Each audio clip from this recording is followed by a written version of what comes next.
Thank you for visiting my shop. Come again.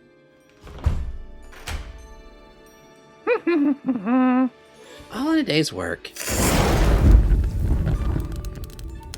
Oh my goodness! It's me! Master Turtlenerf. Yes, it is I. What do I owe the most chaotic presence? Oh, wow. You grace me. Well, I just wanted to give you a heads up. There is... Ooh, okay. Indeed.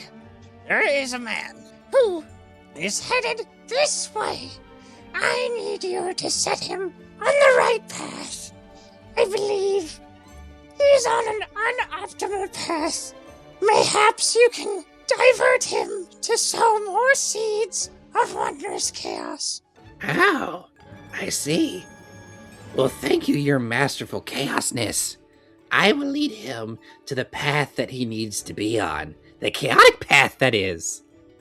Oh, good. Thank you. Okay, don't you fail me.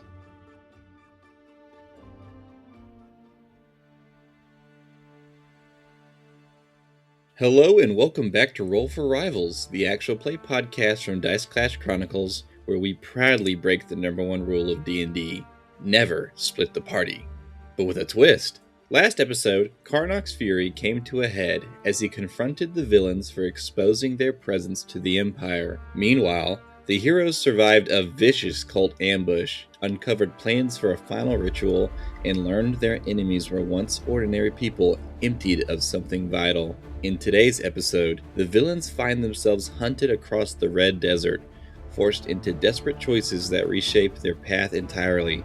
Meanwhile, the heroes arrive in a town scarred by fire, disappearance, and quiet lies. As warnings are whispered, letters are sealed, and alliances begin to fracture, one question looms over both sides of the story. Are they chasing the threat, or being led straight to it? Find out about all of this and more in today's episode, The Wrong Way Forward.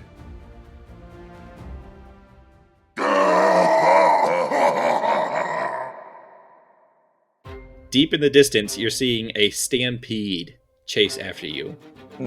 Back to my cactus. Nah.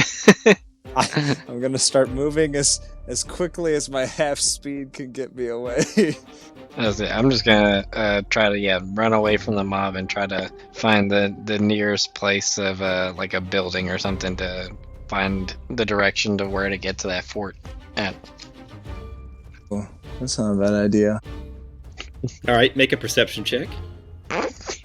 I really hope Zane has a good perception check. No. Well, you guys are still in the middle of the Red Desert, so there are no landmarks for miles. Man, I just keep trying to look for things that really aren't there. So yeah, I guess just keep running, I guess.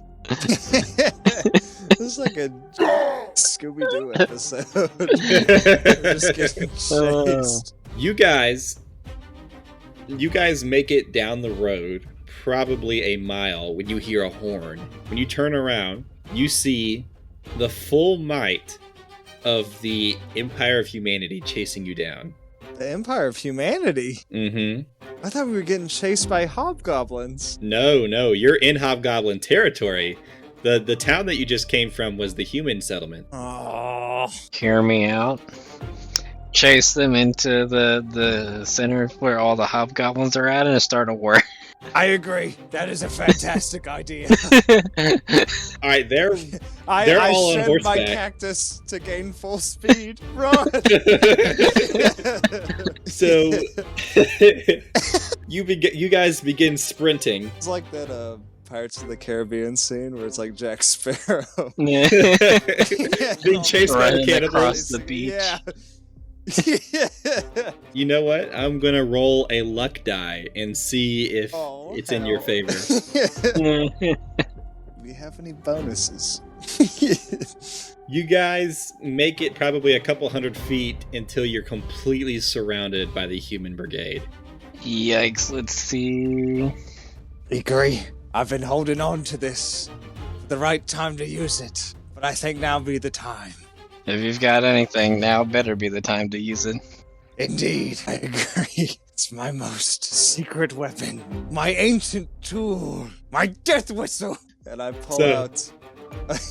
I'll let you narrate it, Judah. Well, the good news is it's only audible by 400 feet, so surely they aren't in range. All right, what I'm gonna do is this is gonna be like I rolled a nat 1 by the way on the freaking luck, so y'all are out of luck on the hobgoblins. However, Geez. I will roll on behalf of the entire group. All right, I will roll on behalf of the entire group to see if they get scared. Boy. All right, Zane, you pull out an archaic item from your time being alive, a skull with a mouthpiece on it. You then place it up to your non-existent lips and blow air into it. A deafening scream can be heard. I'm gonna go ahead and roll for a bow shot. Gabe, can you roll for your character? Oh, yeah. You need to beat. Think about that. You need to beat a 12 saving throw. A wisdom save, sorry. A wisdom saving throw. The damage shouldn't be too bad. Oh my gosh. Okay. Oh my goodness. I got a Maybe nat through 20, so. exposure. A nat 20? Oh, hell yeah. Okay. The villains succeed. Valshat rolled well as well. So, you blow into the whistle, and what can be heard are 1,000 deafening screams, sounding like humans being chased down by some sort of monster. Every single horseman gets either bucked off their horse or scared, and they disperse away. Several of the people who got knocked off actually look dazed, frozen, shell-shocked even. So, you guys have a chance to escape. It should do 2d6 psychic 2d6 psychic damage, and I rolled 10. Oh, man. So I almost rolled the maximum damage. Dang. How many of them are like on the ground around us? I'd say there were probably 30 soldiers, including the general. I'd say about 10 of them got knocked off their horse and fell onto the ground and now are dazed. In fact, all of them are probably dazed. It's the horses who are running away. Oh, I was gonna try and make an animal handling check and like No, right out of here, like it was all the Indiana animals. Jones. Yeah, no, the horses are the ones that got scared mostly. Gabe, what are you thinking here? We may have an opportunity to do something cheeky. Let's see, and with how outnumbered we are, most of my abilities aren't many things for massive groups. Yeah, This so is there are true. 10 dazed and frightened soldiers just laying on the ground. You know what? I'm gonna stick to my trope. Intimidation. I'm gonna grab my battle axe and go up to the general and just try and slice his head off while he's on the ground. Okay, go ahead and make an attack roll with advantage. Ooh. Okay. 16 plus 4, 20. So you chop off the general's head, the general's head. However, the rest of the knights are still stunned from the whistle. They almost didn't even see what just happened. Oh, I kind of planned on holding it up to terrify them, but Yeah. yeah, this is honestly disappointing to Ozen. I guess I'll like rummage through the general's pockets, I suppose. See if he's got any coin. So he does have a coin purse filled of 10 gold pieces. He also Ooh. has a scroll, and he's got a letter. Okay. A scroll and a letter. I'll try and examine these later. Now it doesn't feel like the time. So what do you guys do now? Oh, actually, what kind of armor is the general wearing? I only have leather. I feel like a peasant. So all of these people are wearing either half armor or plate armor. Ooh. I'm gonna, I guess, try and strip one of them with their plate. Because I remember the battle that I died in with the hobgoblins and their plate armor. And they look clean. And I looked peasantly.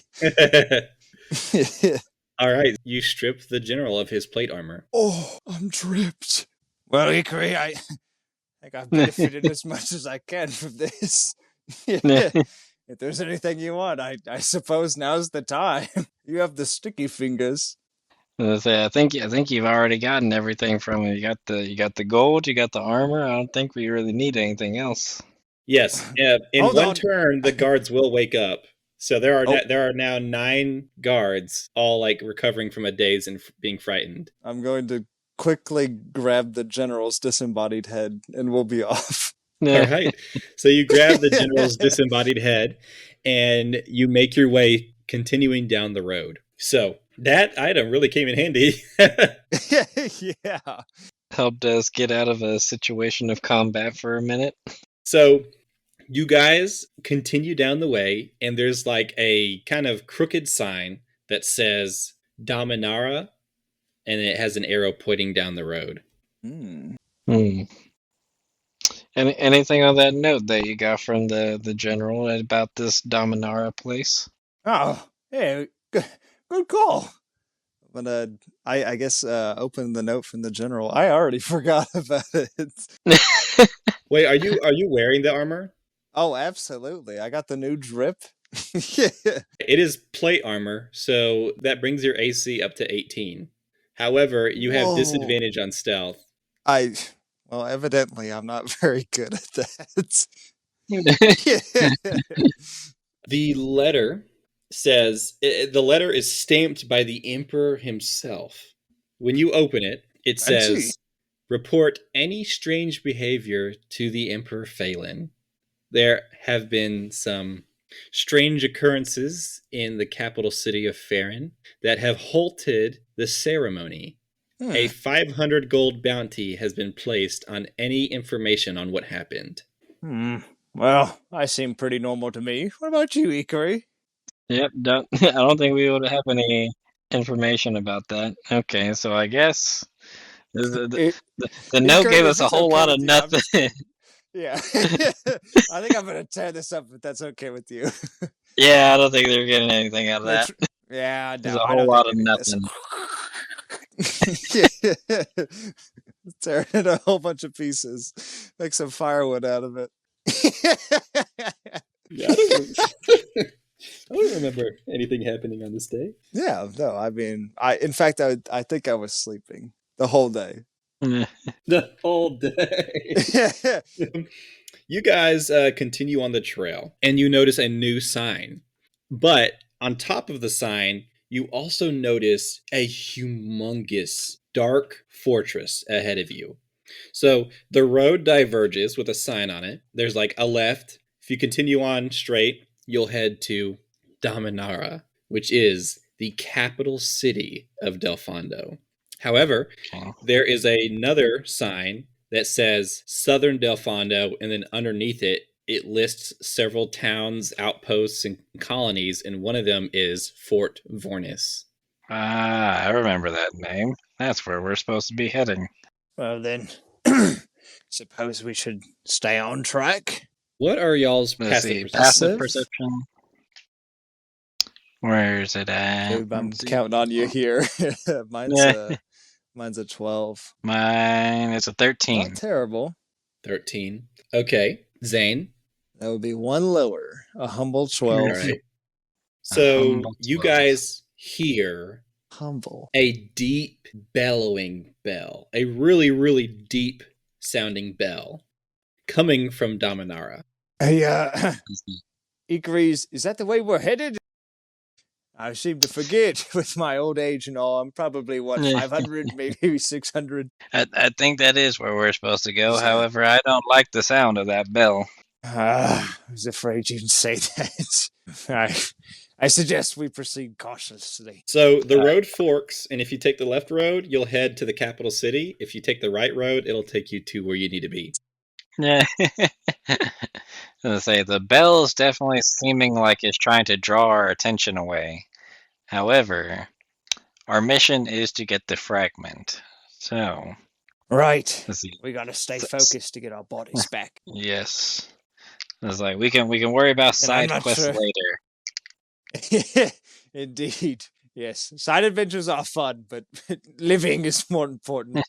Don't be like Like- Judah and get absorbed with the side quest and then never finish the main campaign. I was like, don't be like me What's a trying to dragonborn? follow the last side quest.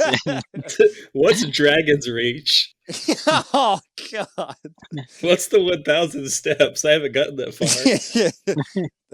The Greybeards.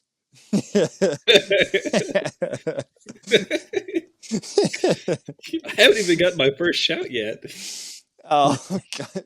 I was saying Shouts. last time I tried Yes. following a side quest and ended up with me being possessed by a new boss. Yeah, exactly. Yeah, So Gabe which way has do y'all go? PTSD from side quests. I think we're pretty unanimous. I can't imagine Ballshot has any objections to doing what his daddy wants. All right, so you guys take a right. You take the Daddy right path. wants what daddy gets. I'm gonna pretend The Ballshot way did not you hear say that So- while I'm Yeah, like yeah, no, fondling that was my not dice in my hand. character. That was not. That was Ozen not just Ozen. like keeps on repeating under his breath, "Daddy wants what Daddy gets," and Ballshot's just like sitting there scratching his head, like, "What?" You guys continue on the right path, and as you make your way, so it's kind of like you merge off of a highway and go onto a new highway. Both roads intersect at Damanara. You are now on the new highway heading south, but as you connect to the new highway, you see in the distance the gate of Damanara fling up, and then you see a train, a steampunk train coming straight for you. I suggest we maybe find another cactus. And I start looking Yeah. around frantically.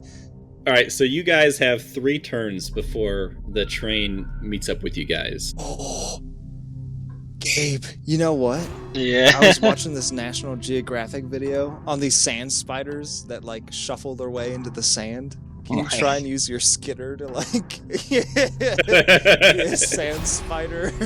And I'll kind of huddle on top of you and just cover us in sand. I probably could. My first initial thought was do what they never do in the movies and just step to the side of the train track. Yeah, that would also be wise. Yeah. There are no visible train tracks. The only way that I can describe this vehicle coming at you guys is like a steampunk train. Ah, okay. I was thinking. That's horrifying. I was thinking something different then. Dig, Eekery! Use those claws! Dig! Yeah, I was All just right, start so digging a I'll try and hole in help the it. sand. All right, so I'm going to roll for Ballshot. Let's all make a contested roll, just a straight check. All right. Okay, Ballshot is no help. Ooh! Gosh, man, the dice are being kind to me today. 17. And I got a 19. Okay.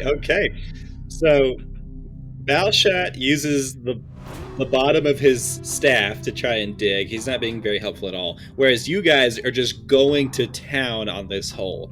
Just just digging yourself a large hole.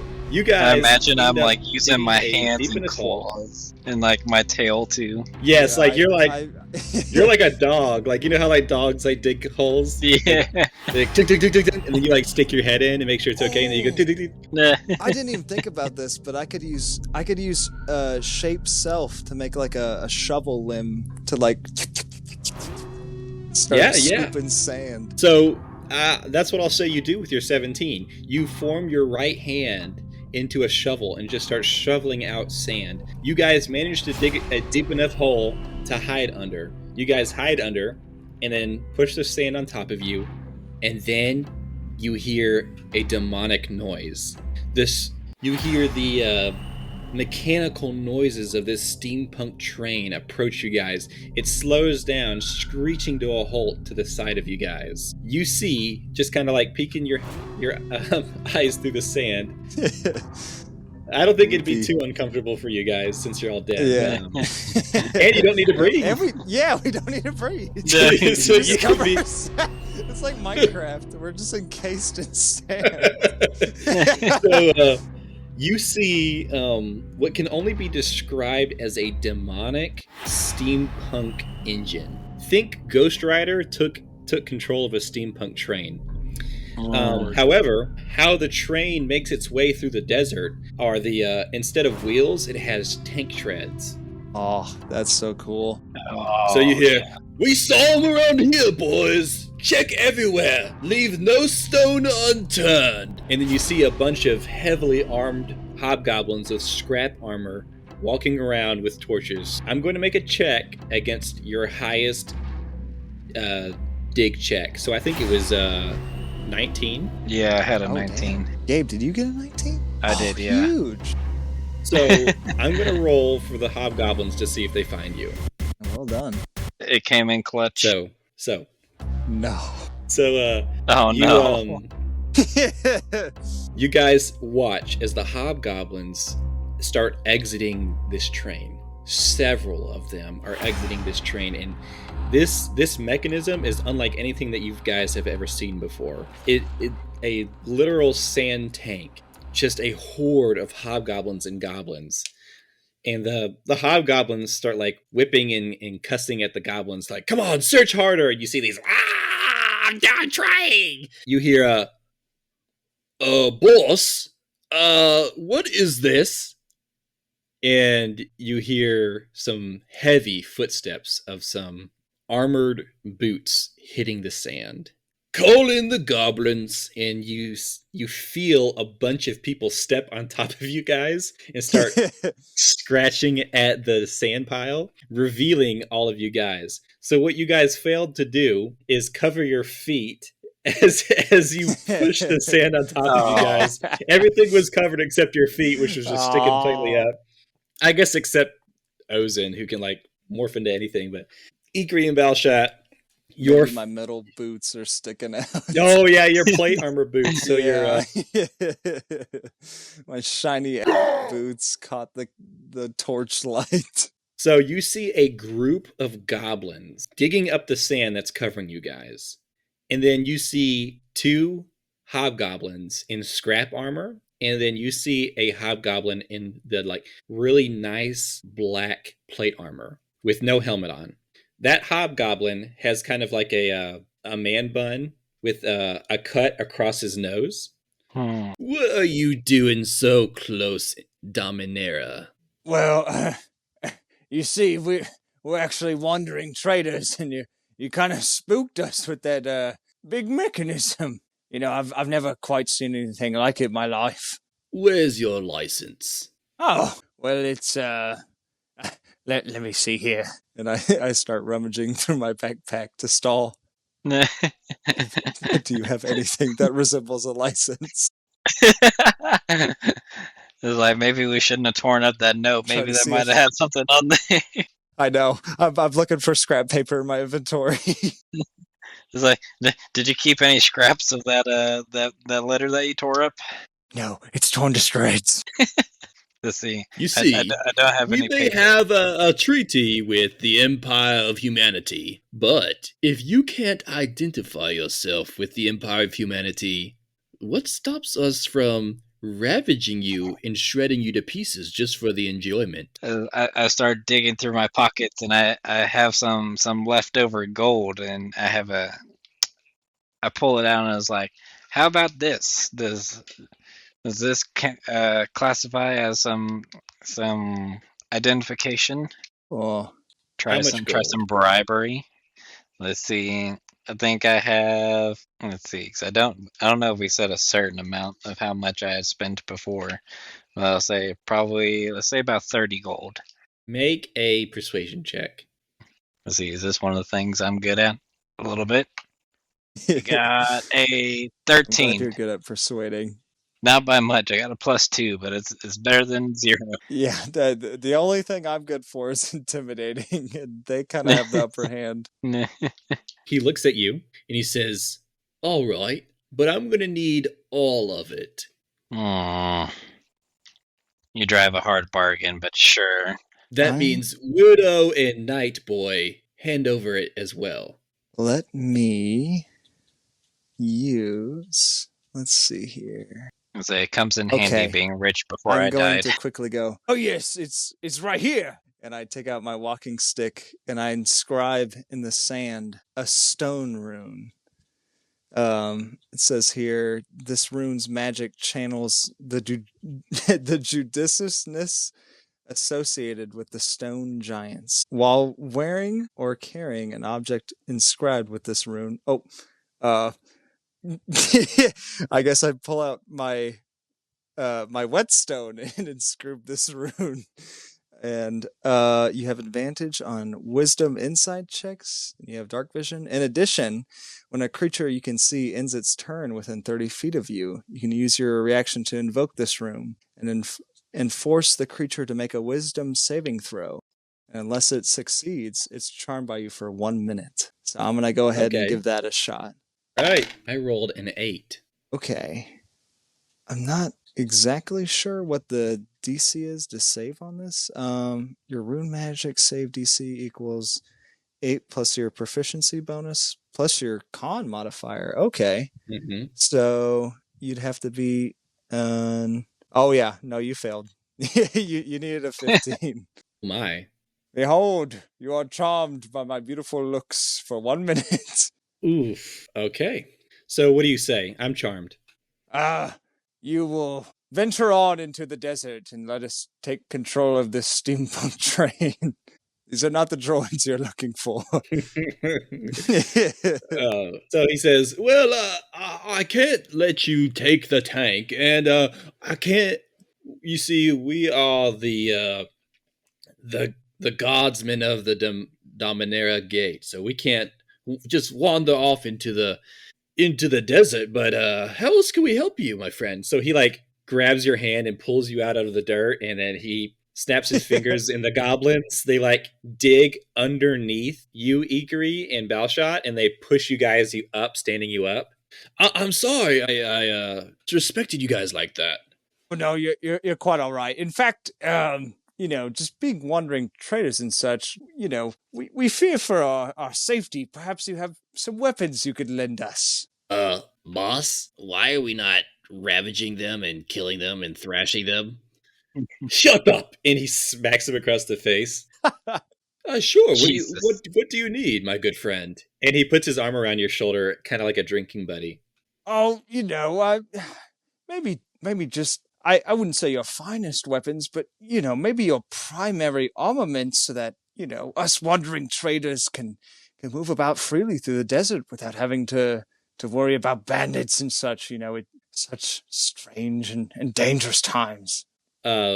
Make a persuasion check with advantage. However, you have a minute, and then once it's over, he knows that he knows that he had been charmed. I know. I'm very afraid. Okay. 11 and a 1. So we'll go with the 11. All right. Sure. These deserts are very scary. We've got giant sandworms and all sorts of beasts wandering the desert. So here, take this. And you see a group of goblins carrying a large sword, a large black sword. And he hands it to you. Ooh. This is one of our finest armaments, the great sword of the Dominion. Oh, yes, I think this will do nicely. And here, take this. And a group of goblins then hand Eekery a crossbow. Oh, very nice. These should do you nicely. Now, where do you need to go? I'm sure that we could help you, at least get some of the way. Yes, if we could just hitch a ride, that would be lovely. Back to the city. Dominaria is very beautiful. Yes. We are looking forward to trading and spending the rest of our wares bartering for goods. All right, so you guys walk into the tank and now are making your way towards Dominaria. Gabe, do you oppose this? I am. Question: what are the stats for this great sword of the Dominion? So it is a great sword, and it'll be it's a fine great sword. So it'll have +2 to attack and +2 to its damage. Gabe, do you or Balshot oppose? I do not oppose. How many in total of all the different goblins are there? There are probably 8 goblins and 10 hobgoblins, not including the guy talking. Oh. Well, that replaced my battle axe, that's for sure. Then you guys hop in the train and make your way towards Yeah. the opposite direction of where you're supposed to be going. No. Aw.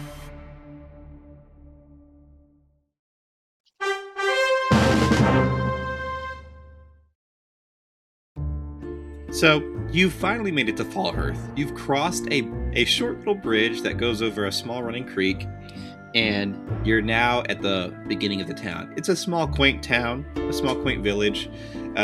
You see the bare bones of a town. You see a city hall, an inn, several houses that could make up small shops or village houses. Okay. Is there, well, can I make a perception or investigation check to make sure nothing, like any signs that the cultists have basically been in this town yet? Yeah, go ahead and make a perception check. I don't perceive nothing. Let's see. That's a 4. To you, it just looks like a normal town. You see town guards, you see people going in and out of the inn, you see people heading in for the night. It seems pretty normal to you. All right. Well, I guess, tell Vargyr's like, well, to me, it looks everything seems normal. Nothing out of the ordinary. I guess we can go back and report back to Uda, and we need to deal with what we're going to do with these hostages that we have before entering the town, or if we're going to risk it and bring them into town and make sure they don't make any noise or cause any harm, basically. Okay, so first, you find a place to stay, and I'll go back and get Uda in the captured. I don't want to call them hostages because that's not exactly what they are at this point. Technically, but they just don't know yet. They don't know yet. I mean, if they're hostages, that would mean they're not awake enough to know they're being held captive. They're prisoners, not hostages. Either way.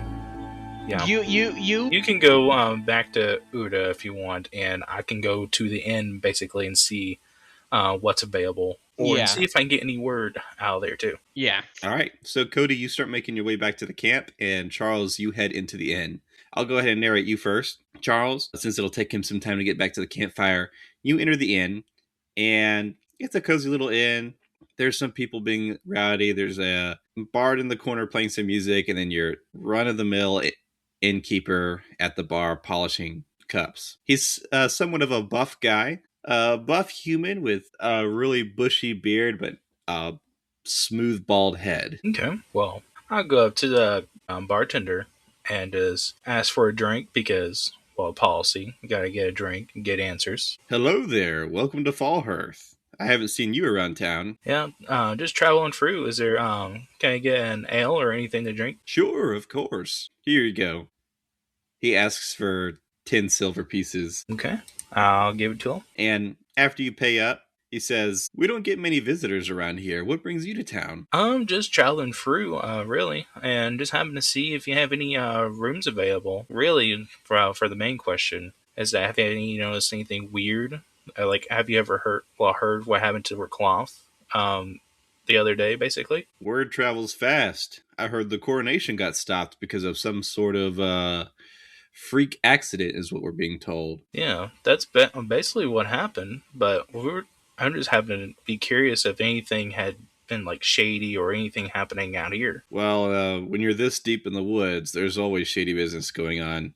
We've had people disappearing. We've had our Church of Aphasia burned down, and we've had rumors of a cult hiding in the woods. However, no one's brave enough to go in there and actually figure out what's going on. So the guards have just doubled up their shifts, and the men are more watchful now. See, okay. So for this is just not talking to him in general, but just for me, it's like I was a barkeep. He's a barkeep. I can trust him. So I'm going to tell him that I'm traveling with 2 others from Raklav. We're traveling through, and we actually ran into those cultists. And we actually put a stop to them, except for one got away. And we actually found a map, and there is an X marks a spot south of here in the forest. So that maybe they do have base operations over there, and maybe that's where the townspeople have been going. As you say that, the inn gets a little bit quieter, and he goes, "Sir, you should really keep your voice down when talking about stuff like this. I mean,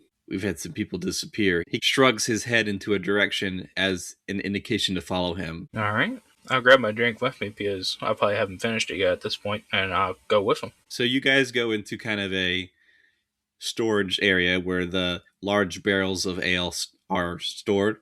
Yep. He says, you need to report this right now. You need to take this. Yes, I understand. I'm more willing to report because we literally just got into town. Yeah, and we didn't know the situation that was happened here because with the cultists and everything. And I have the other two people I was traveling with just right outside of the north side of the forest. And I will first report to the guards, and then we can go from there. He says, you need to report this to the town bailiff immediately.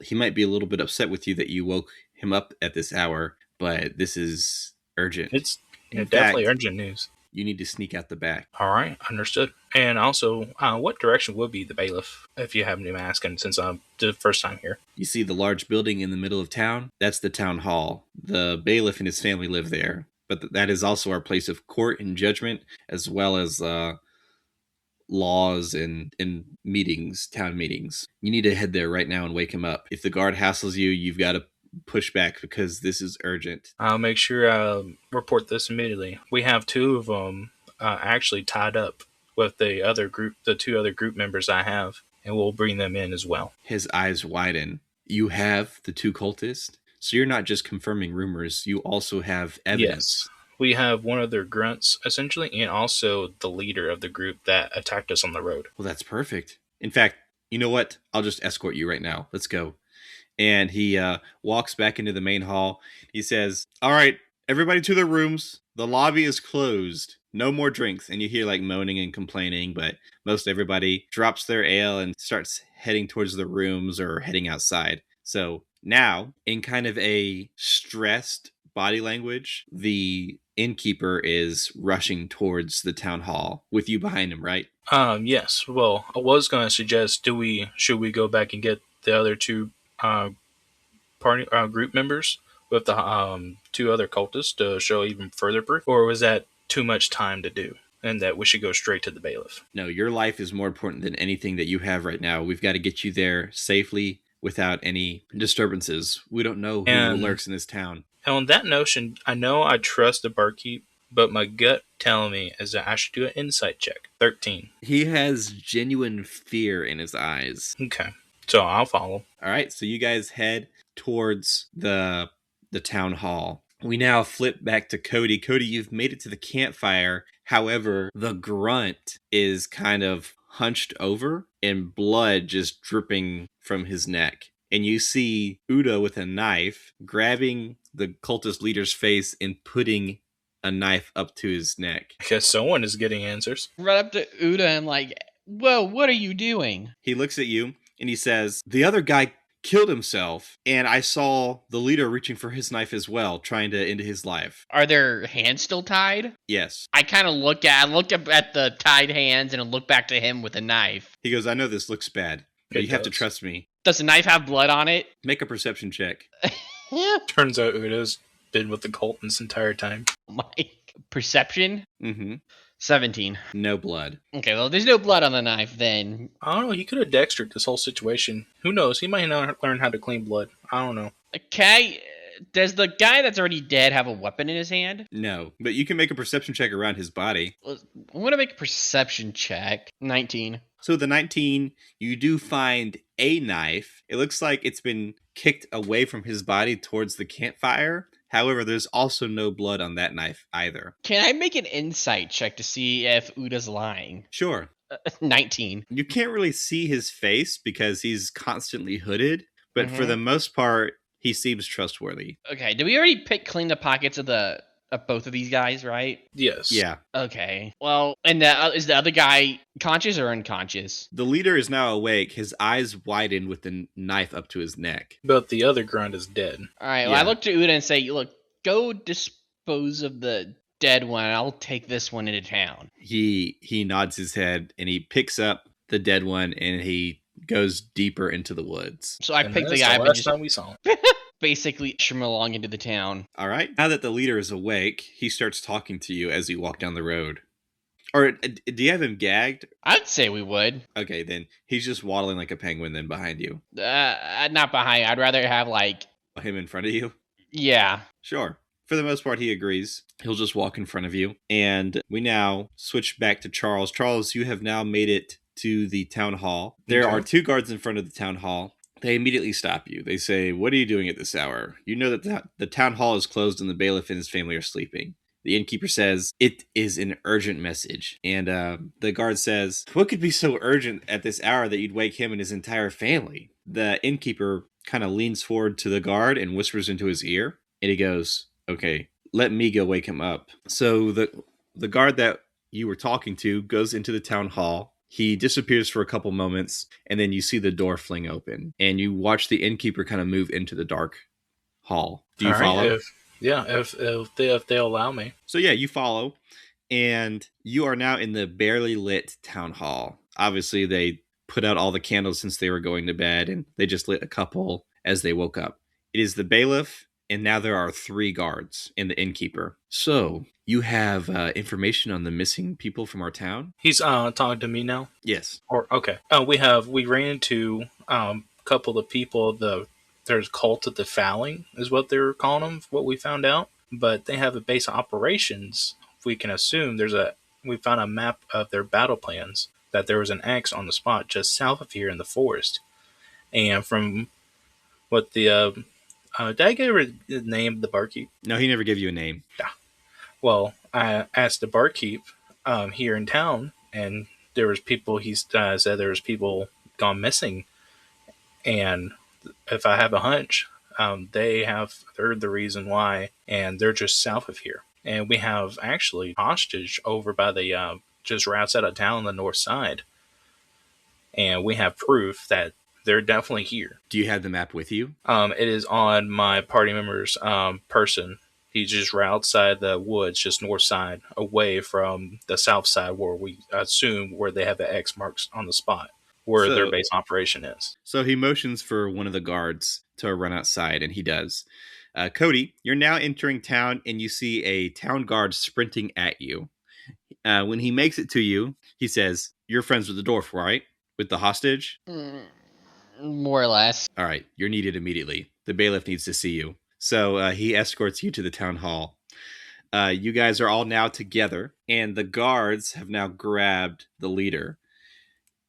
They haven't ungagged him yet, but the bailiff asks to see your map. And also, I noticed that only one of them showed up. I look up Vargyr, like, what happened to the other one? By the way, Cody, as you were making into town, since you were a little bit slow, Uda reconvened with you right behind you. Okay. And now the whole party are in this hall. Okay. So Uda is kind of sitting in the back. 2 of the guards have the cult leader. There's one more guard standing next to the bailiff, the innkeeper, and you guys. The bailiff says, "Thank you so much, Frank. We really appreciate you. You can now turn in for the night. I'd like to speak with these guys alone." So the innkeep, he pats you on the shoulder, Charles. He says, "You're doing us a great service. Thank you." And then he walks out of the town hall. It is now just the aforementioned people minus the innkeeper. Okay. So the bailiff then asks Vargyr for the map. I'll give it to him. He studies it under barely lit candlelight, scratching his chin. And now that all of you are there, I'll go ahead and describe what the bailiff looks like. So it looks like a 40-year-old man, a human male, with short black hair. He kind of looks like a Breton from Skyrim. Okay.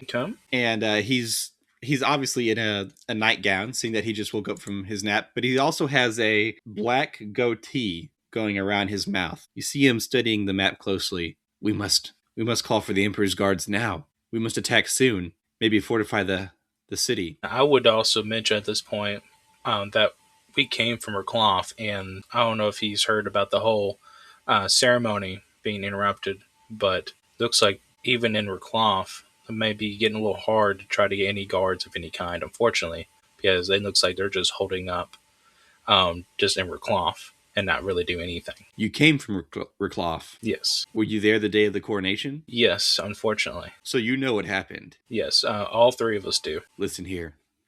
Keep your mouth shut about what happened. The Emperor has warned us not to speak of it, only to call it an accident. And that goes for you too. Do not tell any of my people what happened. For all their poor souls know, it was just an accident, waiting to be fixed. And the new coronation is now 27 days away. We do appreciate your help, though. This will greatly help us, and it'll put a lot of people at peace. We've had several people go missing, and I'm certain that this is why. We'll reward you. Oh, also, I thought you said there were 2. And That's what I was wondering.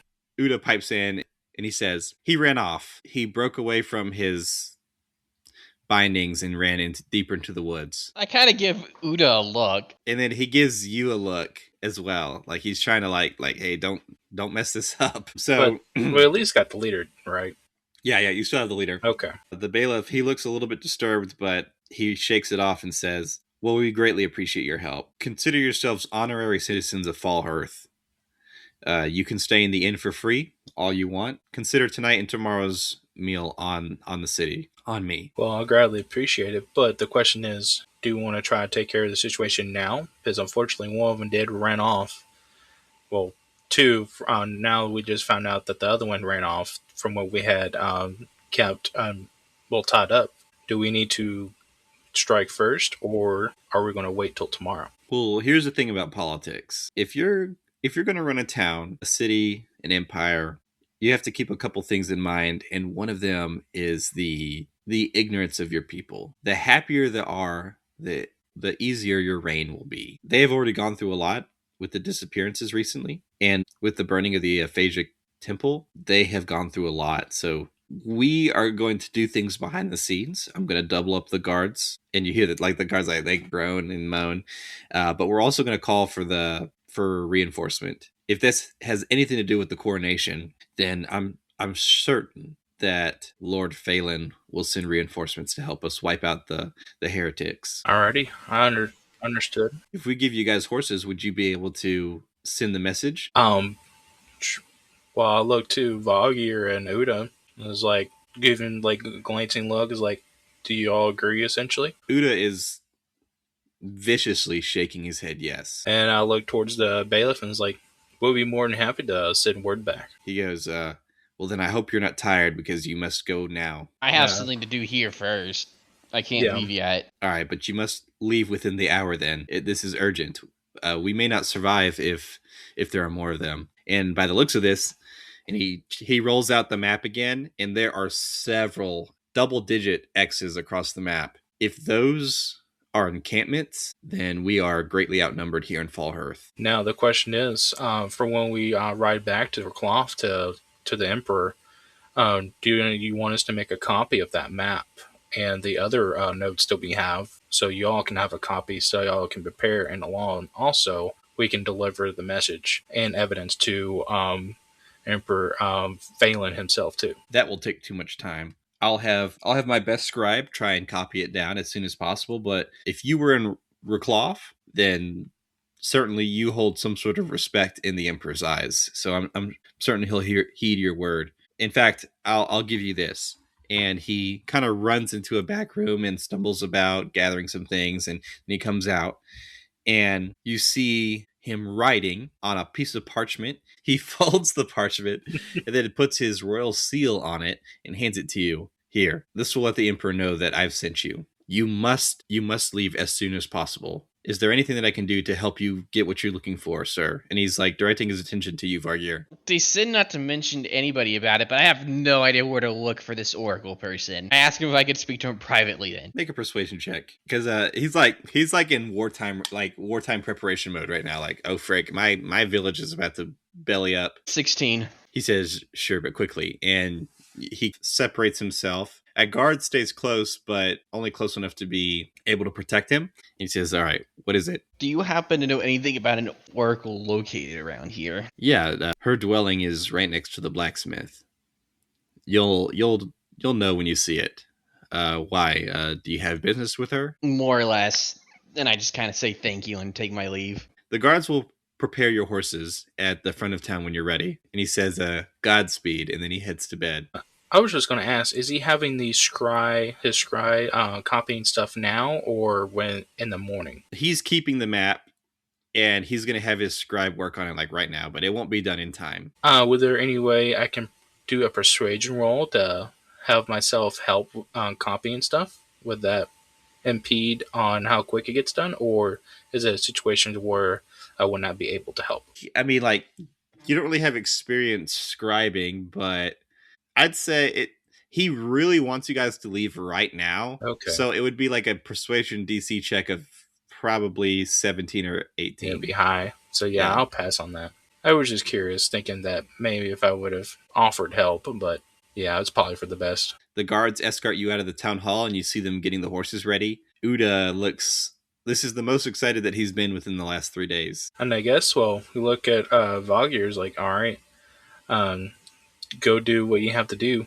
And, well, do you need our help or anything, or is this you going solo for this one? I'm going solo for this. You just make sure everything's ready to go. All right. Well, make sure everything's ready to go. Go ahead and make a perception check. I got 10. That's fine. You find the blacksmith and you start walking towards it. It's on the opposite side of town. It's a really small town, so it didn't take you very long. And then as soon as the Oracle's house appear, you know exactly what the bailiff was talking about. The village house seems to be darker than the rest. Darker painting, darker materials. It also looks slightly withered. And you notice it has several dream catchers on the front of her house. And as soon as you walk up to the door opens by itself. And she goes, Come in. So you walk in and the door creaks closed behind you. And as soon as it closes, you see a moment of pitch darkness, and then a green flame in a cauldron appears. And then you see the Oracle. The room is barely lit, but what you can tell is that there's lots of like trinkets and herbal ingredients spread across the room. And you see this hunched over blind lady sitting behind a cauldron. And you see her stirring with an abnormally large wooden spoon. I knew you were coming. And I know a lot of things you don't. No, I'm sure you do. For instance, I know that you're on the wrong trail. In regards to... You are on a hunt. And in the hunt, you found your prey. But in the midst of the hunt, you lost your prey and found another that is unrelated to the original prey. You're on a new hunt now. And this new hunt will take you farther from the truth. Of what? The reason why you came. And that would be... Done a lot of talking. Why don't you do some talking, Vargyr? Okay, so he just kind of stands there not trying to, like, show any surprise or anything. So he just kind of explains about what... not the pedestal and what's supposed to fit inside of it. And tell her that he knows that she's part of a long-dead religion. You're very brave, you know that. Anyone else would have considered that a threat. But I know why you're here, and I know that wasn't a threat. I do have my ways, though, if that ever comes to bite me. So don't get cocky and try to use that information against me. But you are right. I worship a trickster, a man of chaos. Oh, no. I don't think you've ever heard of him. The idea, the philosophy behind him will always last, but his name is kind of fading. But I worship the god known as Turglenerf. Oh, boy. The god of chaos. And with chaos, he gives and he takes. And he's given me a certain talent, but he's taken things from me as well. And she pulls back her hood, and you now visibly notice the blindness in her eyes and her kind of withered old body. Then she puts the hood back on, and she continues, I've been around for a long time, and I actually know why the mausoleum was made. And I know that what you're looking for is in an ancient ruin north of here. Okay. She says, that map that you had with the castle on it, that castle holds the wrong prey, but it also houses the answers to your questions. So, okay. She continues, saying, Now, forget about the Defiler. Take that out of your head. Figure out who the real prey is, or the entirety of Athoria will be gone with the wind. And she puts out her hand and blows sparkles out of it. She continues one last time, saying, There are 6 of these. 1 is gone forever. You lost the opportunity in Farron, but you have another opportunity just north of here. You need to find it before the prey that you're supposed to be hunting turns into the predator hunting you. I'll keep that in mind. Also, know who your allies are. And the room gets really dark, and like the fire gets really, really bright, and you see a shadow cast on the wall. And in her shadow, you notice a goblin-like figure dancing and doing backflips in her shadow. And he's like, he's going absolutely buck wild, just going crazy. And she's standing perfectly still. And as the flames rise out of her cauldron, she says, "A lot of people that you consider allies are not your friend, including me." And she snaps her fingers, the fire goes out, and she disappears. And as you look around, you notice that the entire shop has been cleared out, completely empty. The only thing that still stands is the single cauldron in the middle, with nothing in it. Well, that wasn't ominous at all, and he kind of just leaves. Cody, you reconvene with the group and walk towards the front of the village. The guards prepare you with horses, and you get on the horses, and the guards salute you as you leave the village. Sir, one of the scouts got attacked on their way to Farron. I heard. Only one survived, sir, and it also sounds like they may be going to Farron to get the soon-to-be Emperor's guards. Well then, I guess that leaves us with no choice. We must send in the ultimate weapon. But sir, we can't! Hush now. If we want to continue the Defiler's works, have got to send them in. Time to send in the Spank. I guess I will. I have nothing better to do anyways.